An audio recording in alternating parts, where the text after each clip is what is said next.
ہر قسم کے روحانی جسمانی مسائل اور وظائف کے لیے پیر اقبال قریشی چینل کو سبسکرائب کریں۔ الکریم اما بعد فاعوذ باللہ من الشیطان الرجیم بسم اللہ الرحمن الرحیم واللہ اخرجکم من بطون امہاتکم لا تعلمون شیئا وجعل لکم السمع والابصار والافئدہ لعلکم تشکرون صدق اللہ العظیم۔ اس آیت کریمہ کے اندر اللہ تبارک و تعالی نے دو خاص صفات رکھی ہیں۔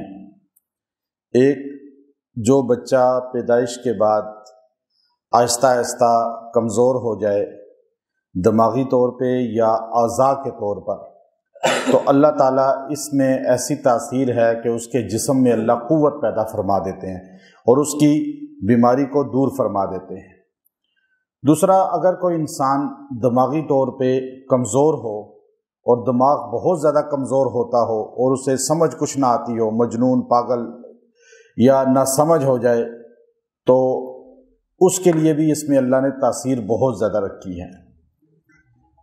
پھر اگر کوئی عورت جس کا حمل ہے وہ بھی اس کو استعمال کرے، جو طریقہ ہے پانی پہ آگے بتاؤں گا انشاءاللہ، اللہ اس کو جو بچہ دے گا وہ نقص سے پاک ہوگا، یعنی اس کے اندر کوئی عیب نہیں ہوگا، آنکھوں کا، کانوں کا، دماغ کا، جسم کے اعضاء کا۔ اللہ تعالیٰ نے اس کے اندر انسان کی پیدائش کا ذکر کیا اور پیدائش کے ساتھ ایک علم کا ذکر کیا کہ واحد انسان ہے جس کا بچہ پیدا ہوتا ہے تو وہ علم نہیں رکھتا۔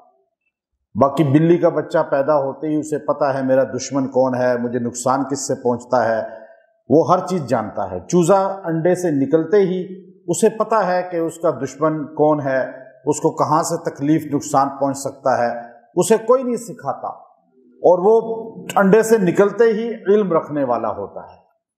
اسی طرح جانور جتنے ہیں ان کے بچے پیدائش کے فوری بعد علم والے ہوتے ہیں اور ان کو ان کی ہر چیز کی تمیز ہوتی ہے، لیکن انسان کا بچہ پیدا ہونے کے بعد اسے نہیں پتا کہ اس نے کھانا کیا ہے، اسے نہیں پتا اس نے کہاں جانا ہے، اسے نہیں پتا کہ اس کو نقصان کس سے پہنچے گا، فائدہ کس سے پہنچے گا، اسے کچھ بھی نہیں پتا ہوتا، نہ دوست نہ دشمن۔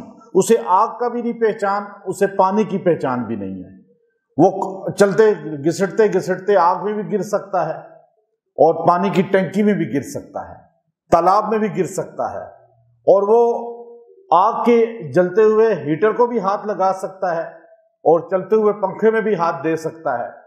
اسے نہیں پتا کہ اس کا نقصان کہاں ہے، فائدہ کہاں، یہ نالج نہیں ہے اس کے پاس۔ لیکن بلی کے بچے کو پتا ہے، جانور ہر کے بچے کو پتا ہے۔ چوزا انڈے سے نکلتے ہی اس کو پتا ہے کہ اس کا دشمن کون ہے، آپ قریب جائیں گے تو وہ آپ سے بھی فرار ہوگا۔ اسے پتا ہے کہ اس کو کون بلی سے بچنا ہے، اسے پتا ہے کہ اس نے اس چیز سے بچنا ہے۔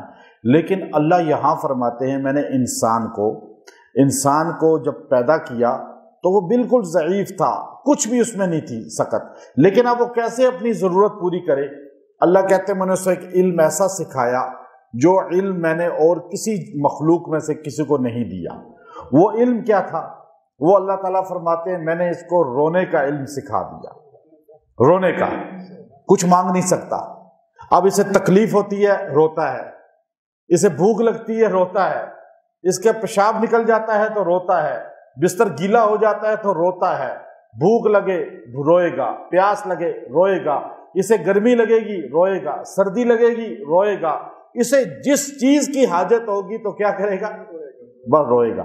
یہ رونے کا علم اللہ نے اس کو دے دیا، لیکن جیسے ہی یہ بالغ ہوتا ہے اس سے یہ علم چھن جاتا ہے، سارے علم آ جاتے ہیں اس کے پاس، اسے پتہ ہے میں نے فلاں ڈگری حاصل کر لی، لیکن اللہ کے سامنے رونے کا فن اس سے چلا گیا۔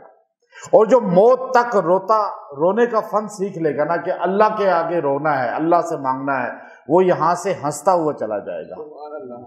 روتا ہوا آیا تھا، دنیا کو ہنسا دیا تھا اس نے، اور جائے گا ہنستا ہوا دنیا کو رلا جائے گا، لیکن جو فن یہ جانے گا رونے کا۔ اب ہم کیا کرتے ہیں کہ ہمیں یہ فن بھول گیا، نماز میں بھی نہیں روتے، دعا میں بھی نہیں روتے، خلوت میں بھی نہیں روتے، جلوت میں بھی نہیں روتے۔ اللہ نے یہاں علم کا ذکر کیا، فرمایا واللہ، اللہ وہ ذات ہے اخرجکم، جس نے تمہیں نکالا من بطون امہاتکم تمہاری ماں کے پیٹ سے. اللہ نے کہا تمہاری ماں کے پیٹ سے میں نے نکالا تمہیں باہر. لا تعلمون شیئا تمہیں کوئی چیز کا پتہ نہیں تھا. اب یہ بات آپ مانتے ہیں نا سارے, کچھ نہیں پتا تھا. لا تعلمون شیئا بلی کو پتہ ہے, چوزے کو پتہ ہے, ہر جانور کے بچے کو پتہ ہے, لیکن انسان کے بچے کو جو جوان ہو کر بالغ ہو کے کہتا ہے من اشد منا قوہ, مجھ سے بھی کوئی طاقتور ہے. ہر بندہ یہی کہہ رہا ہے نا. آپ کسی بندے سے دیکھیں, خاص طور پہ میڈیا کا دور ہے, ہر بندہ اپنے آپ کو کہہ رہا ہے مجھ سے کوئی بڑا ہے طاقتور, مجھ سے کوئی بڑا علم والا ہے, مجھ سے. ہر بندہ اپنے آپ کو فرید سمجھ رہا ہے. لیکن لا تعلمون شیئا تم جانتے نہیں تھے, تمہارے پاس علم نہیں تھا, تم بالکل تم تو چوزے سے بھی گئے گزرے تھے, تمہارے پاس تو چوزے جتنا علم بھی نہیں تھا, لیکن میں نے تمہیں علم دیا. وہ علم کیا تھا؟ رونا. رونا.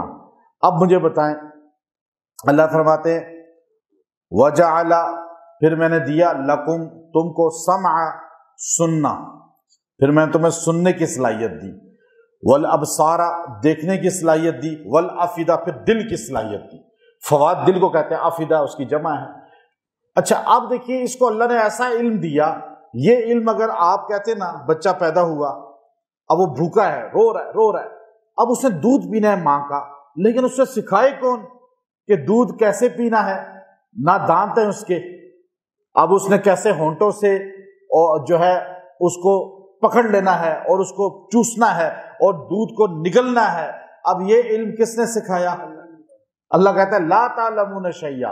اگر آپ کا کوئی انجینئر, کوئی ڈاکٹر, کوئی ٹیچر آپ کا بچے کو سکھاتا تو وہ بندہ پاگل ہی ہو جاتا, اس بچے کو سکھا ہی نہیں سکتا تھا. کیسے سکھاتا کہ بھائی آپ نے کیسے پکڑنا ہے اس کو, ماں کے دودھ کو کیسے پینا ہے, اب فیڈر کو کیسے پینا ہے. یہ علم وہ ہے جو اللہ کہتے ہیں میں نے تمہیں سکھایا, اور پھر تمہیں پتہ چل گیا کہ دودھ کیسے پینا ہے. پھر آہستہ آہستہ پھر پہلے تو تمہیں یہ پتہ چلا کہ مانگنا کیسے ہے رو کر, پھر پینا کیسے ہے دودھ, وہ تمہیں پتہ چل گیا, تم نے پینا شروع کر دیا.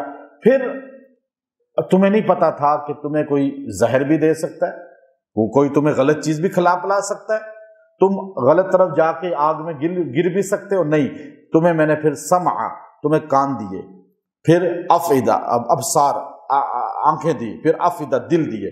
اچھا 3 چیزوں کا ذکر کیا. اب پہلی چیز کون سی ہے؟ سمع, کان. کان کا پہلے ذکر کیوں کیا, ابصار کا بعد میں کیا؟ یہاں لوگ دیکھنے کے چکروں میں ہوتے ہیں, ہم دیکھیں. نہیں, یاد رکھیں یہ جو سننا ہے نا یہ پہلا سٹیپ ہے. جب بندہ سنتا ہے, سننا زیادہ ہوتا ہے, اس کا اثر بہت عرصے تک جاتا ہے, اور مشاہدہ زیادہ تجربہ سننے میں ہے. دیکھنے کا مشاہدہ ہر بندے کا کم ہوتا ہے. آپ نے امریکہ نہیں دیکھا, آپ نے جو ہے یورپ کو نہیں دیکھا, آپ نے اور بہت سی چیزوں کو نہیں دیکھا, لیکن سنا سب کے متعلق ہے. اب سننے کا علم جو ہے وہ زیادہ پائیدار ہوتا ہے اگر توجہ. یہ کیوں کہتے ہیں درس میں آپ قرآن پڑھا جائے, حدیث پڑھی جائے, اب آپ بیٹھے ہیں تو یہ توجہ سے سنیں, کیونکہ سننے کا پہلا سٹیپ ہے. جو صحیح طرح سنے گا نہیں وہ عمل بھی نہیں کرے گا, اس لیے توجہ سے سننا ہوتا ہے. تو سمع پہلے کان کا ذکر کیا, اچھا پھر کا ابصارا, پھر آنکھیں ہیں. اگلا سٹیپ, بندہ سنتا ہے تو کہتا ہے میں دیکھوں تو صحیح اس ذات کو. حضور صلی اللہ علیہ وسلم کے بارے میں ہم نے اتنا سنا کہ ہماری خواہش پیدا ہو گئی کہ ہم دیدار رسول کریں, چاہے جعلی رسول کی کیوں نہ زیارت کر لیں مدینے جا کر. اب یہ تڑپ کیوں ہے کہ دیکھنے کی تڑپ پیدا تب ہوئی جب سنا زیادہ. پھر اس کے بعد تیسرا سٹیپ ہوتا ہے, اچھا فلاسفہ ہیں, جو فلاسفر لوگ, وہ کہتے ہیں دماغ تیسرا جسم کا حصہ ہے, اور دل جو ہے اللہ نے تو دل کہا, دماغ جو ہے وہ دل کے تابع ہے. اب دل جو ہے صحیح ہوگا تو پورا جسم ٹھیک ہو جائے گا. تو اس لیے اللہ نے پھر دل کا ذکر کیا. جب سنتا زیادہ خیر کی باتیں ہیں, دیکھتا خیر کی باتیں ہیں, تو دل بھی خیر کے فیصلے کرتا ہے. اب موبائل پہ آپ سن رہے ہیں غلط چیز, دیکھ رہے ہیں غلط چیز, تو دل بھی تو غلط طرف ہی چلے گا نا. آپ کہو جی نہیں میں نے تو فلم دیکھی, گانا سنا اور اب میں مسجد میں چلا جاؤں, نہیں, پھر وہ بچہ مسجد نہیں کلب بھی جائے گا, پھر وہ مرد عورت کلب بھی جائیں گے, کیونکہ جو سنتا ہے وہی دل میں اثر آتا ہے. جو دیکھتا ہے وہی دل میں اثر آتا ہے. تو اسی لیے قرآن سنیں، قرآن دیکھیں تو آپ کا دل بھی قرآن سے جڑ جائے گا. یہ ایک اللہ نے اصول رکھا. اچھا، بعض نے کہا، امام قرطبی رحمۃ اللہ علیہ نے اس کی جو تفسیر کی ہے وہ بڑی بہترین کی ہے. آپ نے فرمایا کہ یہاں اللہ نے زبان کا ذکر نہیں کیا، حالانکہ زبان بھی تو ایک بولنا. فرمایا ایک ہے حصول علم، علم کی حاصل کرنا، ایک ہے تبلیغ علم. دو الگ چیزیں ہیں. آپ سیکھیں گے تو آگے تبلیغ کریں گے نا، آگے بیان کریں گے. فرمایا جو سیکھنے کا طریقہ ہے اس کے لیے سب سے پہلے کان ہے، پھر آنکھ ہے، پھر دل ہے. اور یہ جو زبان ہے یہ سیکھنے کے لیے نہیں ہے، یہ اندر کی چیزوں کو باہر نکالنے کے لیے ہے، تبلیغ کرنے کے لیے ہے، سمجھانے کے لیے ہے. جو اندر آئے گا کانوں سے وہی زبان سے باہر نکلے گا. ایک بات تو یہ بیان کی امام قرطبی نے. دوسری بات یہ بیان کی کہ جو کان ہے نا، اس کو مقدم کیا اللہ نے زبان سے. زبان کا ذکر نہیں کیا. زبان کا اس لیے نہیں کیا کہ جو بندہ پیدائشی طور پر گنگا ہوتا ہے، جو پیدائشی طور پر بہرا ہوتا ہے، جو سن نہیں سکتا، وہ لازماً گنگا بھی ہوگا. یہ بات ہے نا. جو کانوں سے بہرا ہوتا ہے پیدائشی، وہ گنگا ہوتا ہے نہیں ہوتا. اور ہر گنگا بندہ بہرا نہیں ہوتا. بعض ایسے بعد میں گنگے ہو جاتے ہیں، لیکن اب بہرا بندہ گنگا لازمی ہوگا. کیوں؟ کہ سننے سے زبان چلتی ہے. جب بندہ سنتا ہے، اب آپ دیکھیے پنجابی کے بچے کو انگریز اپنے گھر لے جائیں، پٹھان کے بچے کو انگریز اپنے گود میں لے لے اور وہ انگریزوں کے گھر میں پرورش پائے، تو وہ جب بڑا ہوتا جائے گا تو وہ پشتو بولے گا یا انگلش بولے گا؟ کیونکہ جو سنتا ہے وہی زبان سے نکالتا ہے نا. یہ تو آسان فارمولہ ہے. تو فرمایا امام قرطبی نے کہ جو کانوں سے سنتا ہے وہی زبان سے بولتا ہے، اس لیے اللہ نے زبان کو کانوں کے تابع کر دیا. اب آپ سننا اصل چیز ہے. ہمارے نبی جب حدیث بیان کرتے تھے تو آپ کہتے تھے سمعنا، غور سے سننا، اور اطعنا، اطاعت کرنا غور سے. تو یہی بات قرآن بھی بار بار کہتا ہے. سمینا کا جو لفظ ہے، سمینا، یہاں بھی جو اللہ نے کہا سمع، تو سننا بہت بڑی حیثیت رکھتا ہے زندگی میں عمل کے لیے. جو سنتا نہیں وہ کبھی عمل بھی نہیں کر سکتا، وہ علم سیکھ بھی نہیں سکتا. علم سیکھنے کا نام ہے سننا، زیادہ سننا. اچھا، یہاں اللہ نے بیان کیا والافئدہ، دل، پھر دل کا ذکر کیا. کیوں میں نے تمہیں، پھر اللہ کہتے ہیں میں تمہیں کان دی. اب کانوں کی حیثیت سمجھے آپ. اب یہ آیت میں نے جب پہلے پڑھی تھی تو آپ کو اس کی ویلیو کا نہیں پتا تھا. اللہ نے کیا کہا؟ سمع والابصار والافئدہ. لیکن جب آپ نے اس کی تشریح سنی ہے تو اب آپ ان الفاظ کو غور کریں تو آپ کا دل اللہ کی طرف شکر گزاری کی طرف جھکتا ہے نہیں جھکتا؟ کہ اللہ تو نے ہمیں سننے کی صلاحیت دی، تو نے ہمیں دیکھنے کی صلاحیت دی، تو نے ہمارے قلب کو اطاعت کرنے والی صلاحیت عطا فرمائی. لعلکم تشکرون، یہ سب میں نے اس لیے دیا کہ تم میرا احسان مانو، تم میرا شکر ادا کرو. اب یہ اللہ کا شکر ادا کرنا کیا ہے کہ ان کو غلط طرف استعمال نہ کریں. یہ اللہ کی طرف شکر ہے. اب ایک بچہ جو ہے وہ بول نہیں سکتا، وہ چل نہیں سکتا، سن نہیں سکتا، دماغ کمزور ہو چکا ہے. تو کوئی آدمی بھی اگر ایسا ہو چکا ہے جس کا دماغ ویک ہو رہا ہے، وہ دماغی کمزوری کا شکار ہے، وسوسوں کا شکار ہے، اسے بہت زیادہ وسوسے آتے ہیں، تو وہ اس آیت کریمہ جو سورہ نحل کی آیت ہے، آیت نمبر 78 ہے، 78، واللہ اخرجکم من بطون امہاتکم، پوری آیت 21 بار پانی پہ دم کر کے پیے اور بچے کی مالش کریں تیل پہ، یہ دم کر کے چند دن، جتنے دن آپ چاہیں پانی پلائیں، مالش کریں.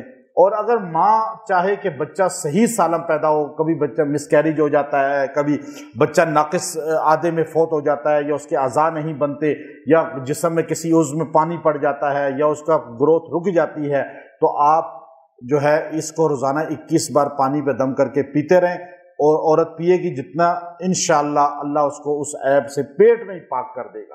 اور جو بندہ کند ذہن ہو، نالائق ہو، یاد نہ رہتا ہو، اسے سمجھ چیزیں نہ آتی ہوں، وہ بھی 21 بار دم کر کے جتنا پیے گا اللہ اس کو انشاءاللہ قوی ذہن بنائیں گے، بولنے کی صلاحیت دیں گے، اللہ تعالیٰ اس کو جو ہے سمجھنے کی صلاحیت دیں گے، نظر اس کی تیز کر دیں گے۔ وآخر دعوانا ان الحمد للہ رب العالمین۔